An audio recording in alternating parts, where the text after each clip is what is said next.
માતા પિતા માટે લાલ બત્તી સમાન કિસ્સો. સોશિયલ મીડિયા પર એક્ટિવ છે બાળકો તો રહો સાવધાન. સ્નેપચેટથી સંપર્ક કરી ફસાવી 15 વર્ષની સગીરાને. પોતાના સગીર વયના બાળકોને અભ્યાસ ખાતે મોબાઈલ આપનાર માતા પિતા માટે લાલ બત્તી સમાન કિસ્સો સામે આવ્યો છે. રાજકોટ શહેરમાં રહેતી અને ધોરણ 11માં અભ્યાસ કરનારી 15 વર્ષીય છાત્રા સ્નેપચેટ અને ઇન્સ્ટાગ્રામના માધ્યમથી 18 વર્ષના ધવલ દાદુકિયા નામના વ્યક્તિ સાથે સંપર્કમાં આવે છે. ધીરે ધીરે આ બંનેની વાતચીત વધે છે અને અચાનકથી એક દિવસ એવું થાય છે જેની કલ્પના આ વિદ્યાર્થીનીએ ક્યારેય નહીં કરી હોય. આ નરાધમ આ બાળકીના ઘરે પહોંચે છે. ઘરમાં ઘૂસી મારી નાખવાની ધમકી આપી દુષ્કર્મ આચરે છે અને તેનો વિડીયો ઉતારીને સગીરાને મોકલી બ્લેકમેલ કરવા લાગે છે. સમગ્ર મામલે સગીરાના પિતા દ્વારા ગાંધીગ્રામ પોલીસ સ્ટેશન ખાતે BNSની કલમ 64(2)M, 65(1), 77, 351(3), પોક્સો IT એક્ટ સહિતની કલમ હેઠળ ગુનો નોંધવામાં આવે છે. ગાંધીગ્રામ પોલીસ સ્ટેશનમાં એક ફરિયાદી દ્વારા પોક્સો, રેપ અને IT એક્ટ હેઠળ ફરિયાદ દાખલ કરવામાં આવેલ હતી. જેમાં હકીકત એવી હતી કે ફરિયાદીની દીકરી જેની ઉંમર 15 વર્ષ અને 10 માસ હતી, એમનો ફોન એમના દીકરા દ્વારા ચેક કરવામાં આવેલ હતો. એને એમના ફોનમાં સ્નેપચેટમાં વાંધાજનક ચેટ મળી આવી અને એમના ઇન્સ્ટાગ્રામ ઉપરથી એક વિડીયો એમને મોકલવામાં આવેલ હતો જેમાં એમની દીકરી સાથે મુખમેતુન થઈ રહ્યો હતો. તો આ હકીકત આધારે પોલીસ સ્ટેશનમાં ફરિયાદી દ્વારા એક ફરિયાદ દાખલ કરવામાં આવેલ હતી.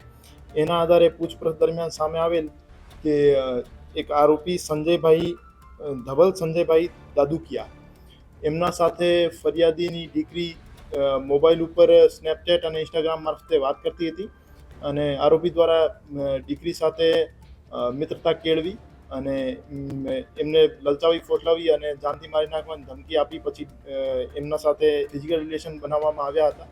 એના આધારે ગાંધીગ્રામ પોલીસ સ્ટેશનમાં BNSની કલમ 64(2)M, 65(1), 77, 351(3) અને પોક્સોની કલમ 6 અને IT એક્ટની કલમ 66E અને 67B હેઠળ એક ગુનો દાખલ કરવામાં આવેલ હતો અને આરોપીની ધરપકડ કરી લેવામાં આવી છે અને આગળ પોલીસ દ્વારા તપાસ કરવામાં આવી રહી છે. ફરિયાદીની જે ભોગ બનનાર દીકરી છે એમના દ્વારા મોબાઈલ ફોન ઉપર અભ્યાસ માટે વિડીયો જોવામાં આવેલ હતા. ત્યારે ફરિયાદી દ્વારા આરોપી દ્વારા ભોગ બનનાર દીકરીને સ્નેપચેટ ઉપર એક રિક્વેસ્ટ મોકલવામાં આવેલ હતી અને એમના પછી ત્યાંથી વાતચીત એમની વચ્ચે શરૂ થઈ હતી. એમના જ ફોન ઉપર મોકલ્યું હતું. સગીરાના પિતા રાજકોટમાં રિક્ષા ચાલક છે. તેમને ફરિયાદમાં જણાવ્યું હતું કે તેમને સંતાનમાં એક પુત્ર અને એક 15 વર્ષની પુત્રી છે. દીકરી ધોરણ 11માં અભ્યાસ કરે છે. તેની પાસે સિમ કાર્ડ વગરનો મોબાઈલ છે જે અભ્યાસના વિડીયો જોવા માટે જ તેની પાસે રાખે છે. ધવલે 2 વખત દુષ્કર્મ આચર્યું હોવાનું પણ આ ફરિયાદમાં સામે આવ્યું છે. ધવલ દાદુકિયા મોરબી ખાતે પ્રાઇવેટ નોકરી કરે છે તેમજ રોજ રાજકોટથી મોરબીથી રાજકોટ અપડાઉન કરે છે.